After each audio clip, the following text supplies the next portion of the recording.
வணக்கம். உலகக்கிண்ணம் 2026இன் 94வது போட்டி சியாட்டில் மைதானத்தில் இடம்பெறப் போகிறது. போட்டிகளை நடத்துகின்ற இப்போது எஞ்சியிருக்கின்ற ஒரே ஒரு கோ-ஹோஸ்டான அமெரிக்க அணி பெல்ஜியம் அணியை சந்திக்கப் போகிறது. இந்த 2 அணிகளுக்கும் இருக்கின்ற மிகப்பெரும் ஒற்றுமை, 2 அணிகளுக்கும் இதுவரை உலகக்கிண்ணம் கிடைக்கவில்லை. ஆனால் ஒப்பீட்டளவில் பார்த்தால் பெல்ஜியம் அணி ஐரோப்பாவின் பலம் பொருந்திய அணிகளில் ஒன்று. 1986ஆம் ஆண்டு பெல்ஜியம் உலகக்கிண்ணத்தில் 3ஆம் இடத்தை பிடித்துக் கொண்டது. அரையிறுதிக்கு வந்திருந்தது. அதற்கு பிறகு அவர்களது அந்த கனவு அணி என்று சொல்லி உருவாக்கப்பட்டிருந்த மிகச்சிறந்த அணிகள் இதுவரை காலமும் தடையை தாண்டி உலக கிண்ணத்தின் அரையிறுதியை அடைய முடியவில்லை. மிகச்சிறப்பான தங்களுடைய பெறுபர்களையும் காண்பிக்க முடியவில்லை. ஐக்கிய அமெரிக்கா கால்பந்துக்கு பெரிய அளவில் அறியப்பட்ட அணி ஒன்றே கிடையாது. ஆனால் அண்மை காலமாக அமெரிக்க அணி வேகமாக முன்னேறி வருகிறது என்று சொல்லி எங்களுக்கு தெரியும். அந்த அணியில் அடையாளப்படுத்தப்படக்கூடிய நட்சத்திர வீரர்கள் இப்பொழுது இருக்கிறார்கள். மொரிசியோ பொச்சட்டினோ என்று அழைக்கப்படுகின்ற முன்னாள் அர்ஜென்டினா வீரர் ஒருவரது பயிற்றுவிப்பின் கீழே அந்த அணி முன்னேறி வருகிறது. இன்றைய போட்டி ஒரு இறுக்கமான போட்டியாக இருக்கும் என்று சொல்லி தெரிவிக்கப்பட்டாலும் போட்டி எங்கள் நெருப்படி அதிகாலை 5:30க்கு. இந்த போட்டி ஆரம்பிக்கும் முதலே சர்ச்சைகளுக்கு குறைவே இல்லாமல் இருக்கிறது இந்த போட்டி பற்றி. இந்த போட்டியிலே பெல்ஜியம் அணியை விட அமெரிக்கா முறையற்ற விதத்திலே ஆதிக்கம் செலுத்துகிறது. தன்னுடைய இன்ஃப்ளூயன்ஸ் என்று சொல்லக்கூடிய செல்வாக்கை பயன்படுத்தி டொனால்ட் ட்ரம்ப் இந்த போட்டியை வென்று கொடுக்க பார்க்கிறார் என்றெல்லாம் பல்வேறு விமர்சனங்கள் எழ ஆரம்பித்திருக்கின்றன. இது நியாயமானதா? இந்த விமர்சனங்கள் சரியானதா?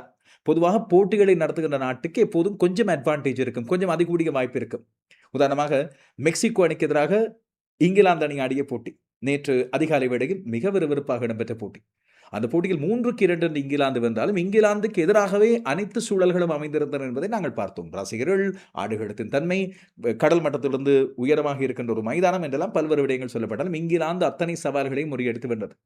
இங்கே இருக்கிற சாதகத்தன்மை சியாட்டில் மைதானத்தில் கூட போகின்ற ரசிகர்களோ இல்லாவிட்டால் ஆடுகளத்தன்மை இல்லாவிட்டால் காலநிலையோ அல்ல, மாறாக அரசியல் சூழ்நிலை காரணமாக பெல்ஜியமுக்கு எதிராக சதி செய்யப்பட்டுகிறது என்பதுதான் இப்போது சொல்லப்படுகின்ற குற்றச்சாட்டு. அமெரிக்காவின் வீரர் ஒருவருக்கு ஃபலோரின் பலோகன் என்று அழைக்கப்படுகின்ற ஒரு வீரருக்கு கடந்த 32 அணிகள் மோதுகின்ற சுற்றிலே பொஸ்னியா ஹெர்சகோவினா அணிக்கு எதிரான போட்டியிலே சிவப்பட்டை வழங்கப்பட்டிருந்தது. ஒரு சிவப்பட்டை ஒரு வீரருக்கு ஒரு போட்டியிலே வழங்கப்பட்டால் அடுத்த போட்டியிலும் அவர் ஆட முடியாது போகும். இப்படி இருக்கின்ற சூழ்நிலையில் இவருக்கு வழங்கப்பட்ட சிவப்பட்டை டொனால்ட் ட்ரம்பின் தலையீட்டினால் நீக்கப்பட்டிருக்கிறது என்பதுதான் இப்போது இருக்கின்ற பெரும் சர்ச்சை. இது குறித்து கடந்த 2-3 நாட்களாகவே பேசப்பட்டுக் கொண்டிருந்தது. சிவப்பட்டை நீக்கப்பட போகிறது என்று இப்போது FIFA என்று அழைக்கப்படுகின்ற சர்வதேச கால்பந்து சம்மேளனத்தின் தலைவர் ஜோவனி இன்ஃபான்டினோ இந்த சிவப்பட்டை நீக்கப்படுவது பற்றி அறிவிக்கிறார். அமெரிக்க ஜனாதிபதி சொல்கிறார், இவர் செய்கிறார். ஏற்கனவே பல சர்ச்சைகள் இடம்பெற்றிருந்தன. இந்த உலகக்கிண்ண ட்ரோ என்று சொல்லக்கூடிய கால்பந்தாட்டத்துக்கான போட்டிகளை நடத்துகின்ற அட்டவணைகள் வெளியிடப்பட்ட போதும் மைதான ஒதுக்கீடுகளின் போதும் அமெரிக்கா அதிகமான செல்வாக்கை செலுத்துகிறது. இதற்கு மெக்சிகோவும் கனடாவும் அடிபணிந்து போனதால் பெரிய அளவில் பிரச்சனை இல்லை. பாருங்கள், இந்த முக்கியமான நாக் அவுட் சுற்று ஆட்டங்கள் வருகின்ற வேளையில் ஓரிரு போட்டிகள் தான் கனடாவுக்கும் மெக்சிகோவுக்கும் ஒதுக்கப்பட்டிருக்கின்றன. காலிறுதி போட்டிகள் இருந்து எந்த ஒரு போட்டிகளும் இனி மெக்சிகோவுக்கும் கனடாவுக்கும் வராது. ஒரே ஒரு போட்டி மட்டும் பிரிட்டிஷ் கொலம்பியாவில் இருக்கிறது. மற்றபடி மெக்சிகோ கனடா இரண்டும் வெளியே. அதுபோல மைதானங்களும் இனி இல்லை. முழுக்க அமெரிக்காவிலே தான் போட்டி. ஆனால் அமெரிக்கா தன்னுடைய இறுதி வாய்ப்பாக பெல்ஜியம் அணியை வென்று வருவதற்கு தங்களுக்கான நட்சத்திர வீரராக இருக்கின்ற இப்போது இந்த உலகக்கிண்ண போட்டிகளில் 3 கோல்களை குவித்திருந்த பலோகனை சிவப்பட்டை காட்டப்பட்டு வெளியேற்றப்பட்டவரை மீண்டும் கொண்டு வருவதற்கு சட்டவிரோதமான முயற்சியை மேற்கொண்டு அதில் வெற்றி இருக்கிறது என்பதுதான் இப்போது குற்றச்சாட்டு. இதை பெல்ஜியமும் எதிர்த்திருக்கிறது. அதுபோல ஐரோப்பிய கால்பந்து சம்மேளனம் என்று சொல்லக்கூடிய UEFAயும் FIFAவுக்கு தன்னுடைய எதிர்ப்பை தெரிவிக்கிறது. இன்ஃபான்டினோ இப்போது இது ஒரு ஊழல், இது ஒரு குற்றச்சாட்டு, இந்த ஊழலின் அடிப்படையில் அவர் பதவி விலக வேண்டும் என்ற வலியுறுத்தல்களும் வெளிப்பட ஆரம்பித்திருக்கின்றன. டொனால்ட் ட்ரம்ப் எரிகிற இந்த தீக்கு எண்ணெய் விடுவது போல இல்லாவிட்டால் பெட்ரோல் விடுவது போல என்பது பொறுத்து தானே டொனால்ட் ட்ரம்ப் அந்த விடயத்துக்கு தானே பெயர் பெற்றவர். அவர் இப்போது இந்த விடயத்தை இன்னொரு பக்கம் நகைச்சுவையாக பேசுகிறார் என்று கிண்டி விட்டிருக்கிறார். ஒரு பக்கம் சிவப்பட்டை என்றால் என்ன என்று தனக்கு தெரியாது என்று சொல்கிறார். இதுபோல தான் FIFA சர்வதேச கால்பந்து சம்மேளனத்திடம் முறையாடி இந்த தடை நீக்கத்துக்கு வேண்டுகோள் ஒன்றை முன்வைத்ததாக இது முறையற்ற தடை நீக்கம் என்று சொல்கிறார். தன்னுடைய ட்ரூத் சோஷியலில் பதிவிடுகிறார். தனக்கு இவ்வாறு அநியாயமான முறையில் இந்த சிவப்பட்டை வழங்கப்பட்டதை எதிர்த்து தான் முறையிட்டதுக்கு, சிவப்பட்டை மீண்டும் நீக்கப்பட்டதுக்கு தன்னுடைய நன்றிகளை தெரிவிக்கிறார். இதுபோல சிவப்பட்டை என்றால் என்ன என்று தெரியாமல் அவர் சொன்ன விடயம் மட்டுமல்ல, அங்கே நடுவராக இருந்தவர் முறையற்ற நடுவராக இருந்தார். அதற்கு தனக்கு அவருடைய பின்னணி ஆதாரங்கள் நிறைய இருக்கின்றன. அதை இப்போது வெளிப்படுத்துவது நல்லதல்ல, ஆனால் தேவைப்பட்டால் வெளிப்படுத்துவேன் என்று கூட மிரட்டலை சொல்கிறார்.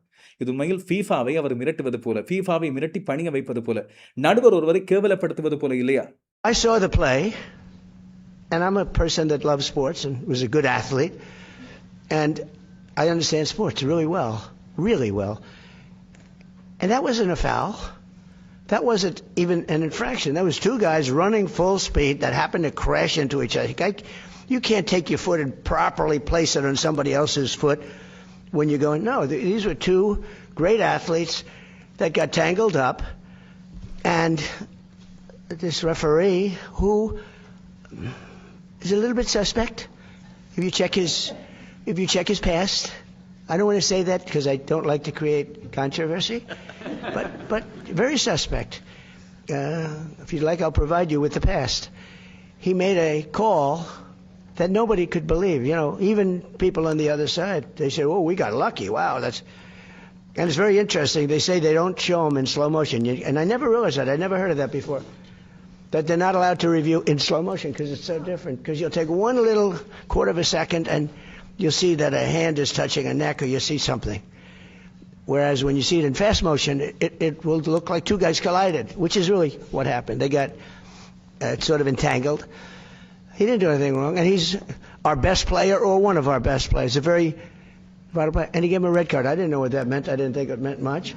Then I started hearing that means he can't play in the next game, at least in the next game.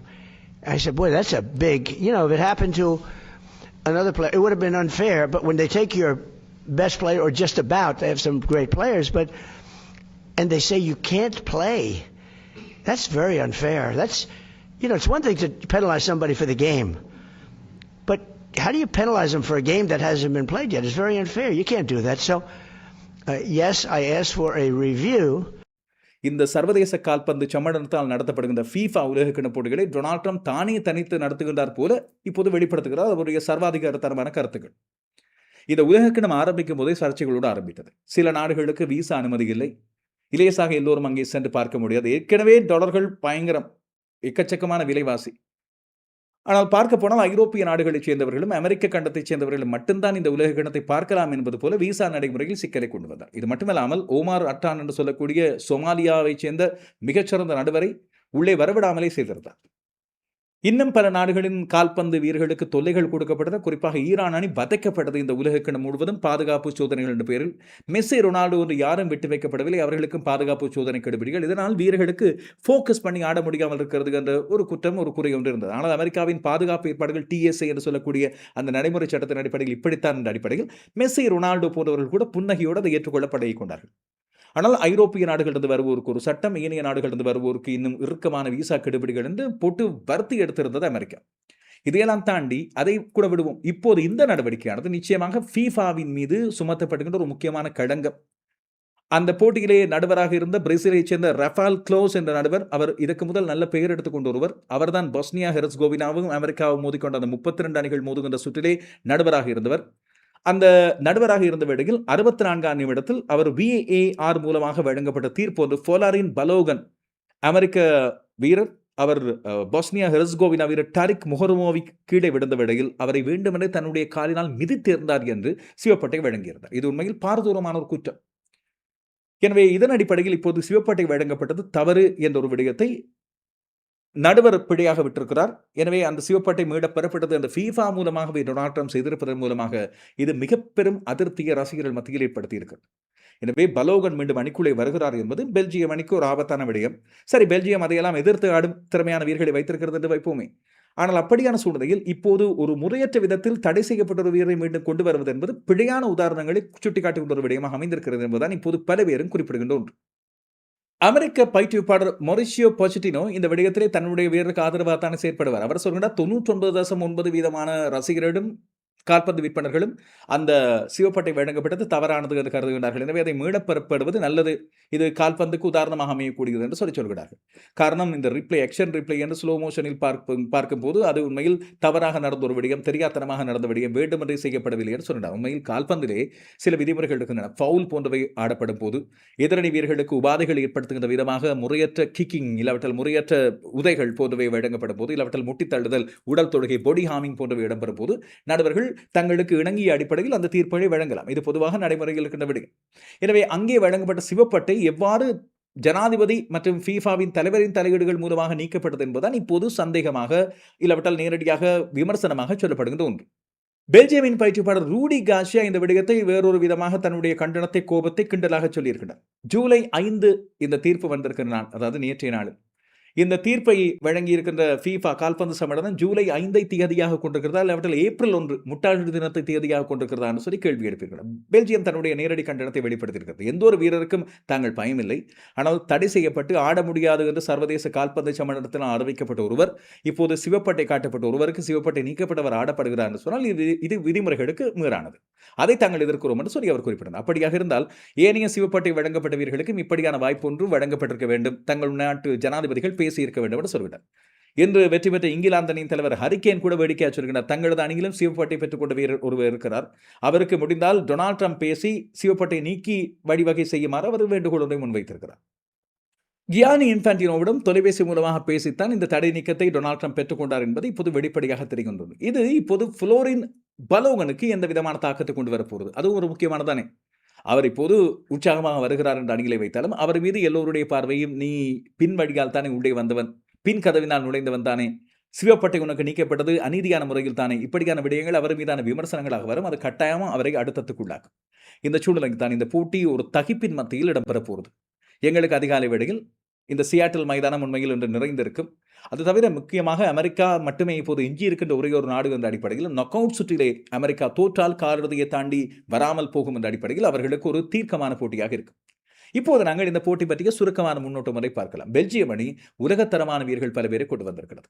ட்ரொசார்ட் இருக்கிறார், அதுபோல முக்கியமாக இந்த அணியின் தலைவர் டியல்மன்ஸ் இருக்கிறார். அது தவிர 2 பெரும் அனுபவம் வாய்ந்த நட்சத்திரங்கள் ரொமேலோ லுகாக்கு மற்றும் கெவின் டி பிரைனா. கோல் காப்பர் கோத்தோ உண்மையில் இந்த அணியின் மிகச்சிறந்த ஒரு காப்பாளர். திபோ கோத்தோ என்று சொல்லப்படும் போது உலகத்தின் தலை சிறந்த கோல் காப்பாளர் ஒருவர். ஆனால் அண்மை காலமாக கோத்தோ மீது இருந்த அந்த பெரிய பிரமையானது உடைக்கப்பட்டிருக்கிறது பல்வேறு வீரர்களால். பெல்ஜியம் அணி தட்டு தடுமாறித்தான் இந்த உலக கிண்ணத்தில் அடுத்தடுத்த கட்டங்களை தாண்டி வந்து கொண்டிருக்கிறது.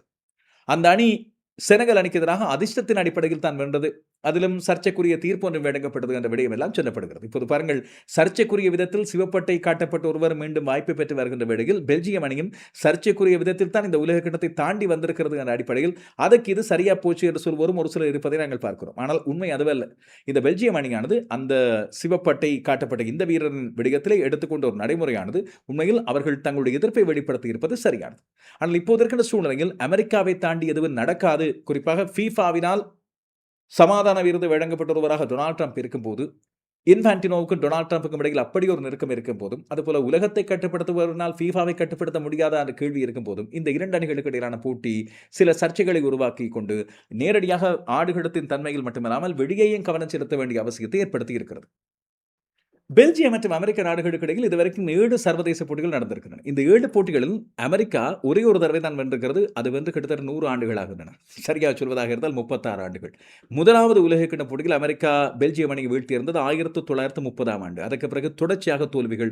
இறுதியாக இந்த 2 அணிகளும் சந்தித்துக் கொண்டது 5-2 என்ற வெற்றியை பெல்ஜியத்துக்கு கொடுத்த ஒரு போட்டியாக அமைந்து கொண்டது.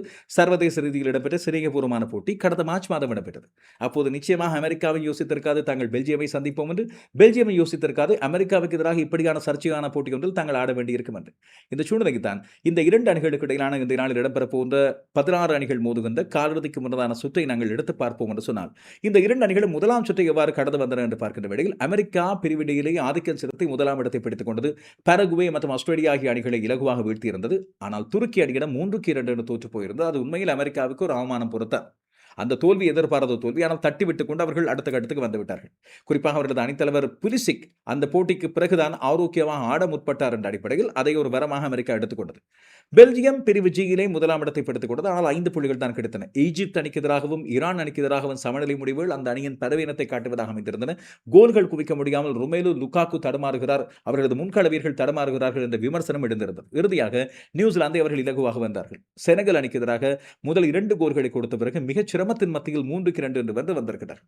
இப்போது பலோகனின் சிவப்பட்டை தான் அதிகமாக பேசப்படுகின்ற ஒரு விடயமாக இந்த போட்டியிலே இருந்தாலும், இங்கே கவனிக்கப்படக்கூடிய வீரர்களாக 2 அணியிலும் பல்வேறு வீரர்கள் இருக்கின்றார்கள். அதிகமான வாய்ப்பை நான் நிச்சயமாக பெல்ஜியம் அணிக்கு தான் கொடுப்பேன். அதற்கான காரணத்தை சொல்கிறேன். அதுக்கு முதல் சில முக்கியமான வீரர்களை இங்கே பார்க்க வேண்டிய அவசியம் இருக்கிறது. குறிப்பாக பெல்ஜியம் அணியை பொறுத்தவரையில் அவர்கள் 4-2-3-1 என்ற அந்த வழியத்தை தான் இன்றைய நாளில் தங்களுடைய கால்பந்து வியூகமாக கொண்டு வருவார்கள். கோத்தோ அவர்களது மிகச்சிறந்த கோல் காப்பாளர். அவருக்கு துணையாக பின்கடத்திலே காஸ்டேனி மிஷேல் தியேட்டே மற்றும் டி கைப்பர் ஆகியோர் இருக்க போனார்கள். 4 பேர் கொண்ட ஒரு பெருஞ்சுவரோடு இருக்கும். டிஎல்மன்ஸ் மற்றும் வனாக்கன் ஆகிய 2 பேரும் அடுத்த இடைக்கடத்தில் இருக்க போனார்கள். முன்கள வீரர்களை பொறுத்தவரையில் டி பிரைனே, டோக்கு மற்றும் லுகாக்கு. லுகாக்கு தான் அவர்களது ஏவுகணை. கடந்த போட்டிகளில் லுகாக்கு 2ஆம் பாதையிலே தான் இறக்கப்பட்டிருந்தார். இப்போது லுகாக்குவை நிச்சயமாக முன்னே இறக்குவார்கள். காரணம் கோல்கள் பெற வேண்டும். அமெரிக்க அணிக்கு எதிராக அழுத்தத்தை கொடுக்க வேண்டும் என்று. டோக்கு, ஜெரமி டோக்கு தன்னுடைய குழந்தை பிறப்புக்கு பிறகு உற்சாகமாக ஆடுகிற ஒரு அப்பாவாக இருக்கிறார். ஆனால் கடந்த போட்டிகளே டோக்கு மற்றும் டி பிரைனே 2 பேருமே முன்கூட்டியே வெடிக்க எடுக்கப்பட்டது செனகல் அணிக்கு எதிராக பல பேருக்கு ஆச்சரியத்தை கொடுத்தது. ஆனால் அதுதான் அவரது வெற்றிக்கான வியூகமாக அமைந்ததோ என்ற விடயத்தை நாங்கள் பார்க்க வேண்டியிருக்கிறது. அமெரிக்க அணியை பொறுத்தவரையில் கோல் காப்பாளர் ஃப்ரீஸ் இருக்கிறார். அவர் உலகத்தரம் என்று நாங்கள் சொல்ல முடியாவிட்டாலும் கூட அமெரிக்காவுக்கு சிறப்பாக தன்னுடைய பணியை செய்து வருகின்ற ஒருவர். ஃப்ரீமன், ரிச்சர்ட்ஸ், ரீம், ராபின்சன் என்று அவர்களது பின்களம் 4 பேரை கொண்டதாக இருக்கிறது. மெக்கேனி, ஆடம்ஸ் மற்றும் டில்மன் ஆகியோர் மத்திய வரிசை வீரர்கள் மிட்ஃபீல்டில் இருக்க போனார்கள். முன்கடத்திலே இந்த சர்ச்சைக்குரிய பலோகனோடு அணித்தலைவர் அமெரிக்காவின் கேப்டன் அமெரிக்கா என்று கொண்டாடப்படக்கூடிய கிறிஸ்டியன் புலிசிக் இருக்கிறார். மிகச்சிறப்பான ஒரு போட்டியாக, விறுவிறுப்பான போட்டியாக இருக்கும். இந்த 2 அணிகளும் பொறுத்தவரையில் ஆடுகளத்தில் இப்போது ரசிகர்களின் பலத்தை நாங்கள் வைத்து பார்க்கும்போது சமபலம் என்று சொல்லி நாங்கள் சொல்ல வேண்டிய தேவை இங்கே இருக்கிறது. அதுபோல இப்பொழுது டொனால்ட் ட்ரம்பின் பலமும் சேர்ந்திருக்கிற காரணத்தால் அமெரிக்காவுக்கு அதிகமான பலம் என்று யாராவது வேடிக்கையாக சொன்னால் நான் ஆமாம் என்று சொல்லி அதை ஏற்றுக்கொள்ளத்தான் வேண்டும். சர்வதேச கால்பந்து சம்மேளனம் ஃபீஃபாவின் தரப்படுத்தலில் எடுத்து பார்த்தால் பெல்ஜியம் 9ஆம் இடத்தில் இருக்கிற அணியாக இருக்கிறது. அமெரிக்கா சற்று கீழே 16ஆம் இடத்தில் இருக்கிறது. இன்றைய வெற்றி நிலைமைகளை மாற்றக்கூடும். இதுபோல இந்த போட்டியில் வெல்கின்ற அணி சந்திக்க போவது ஸ்பெயின் மற்றும் போர்ச்சுகல் அணிகளுக்கு இடையிலான போட்டியில் வெல்ல போகின்ற அணி. ஒரு விறுவிறுப்பான கட்டம், மிகச்சிறப்பான போட்டியாக இருக்கும் என்று சொல்லி எதிர்பார்க்கக்கூடியது. வெளிப்புற சர்ச்சைகளை தள்ளி வைத்துவிட்டு மைதானத்திலே ஆடப்போகின்ற வீரர்கள் மீது நாங்கள் கவனம் செலுத்துவோம். அதுபோல இன்றைய நாளின் ரெஃப்ரியாக மைதானத்தில் நிற்கப் போகின்ற ஒருவர் ஜோர்டானை சேர்ந்த ஒருவர். அமெரிக்காவுக்கு சார்பாக இருப்பாரா என்று சொல்லி நீங்கள் கேட்டால் அது எனக்கு பதில் தெரியாது. விறுவிறுப்பான போட்டி கொண்டு காத்திருப்போம். இந்த சர்ச்சை பற்றி உங்கள் கருத்து என்ன? இந்த போட்டி பற்றி உங்கள் விருப்பம் என்ன?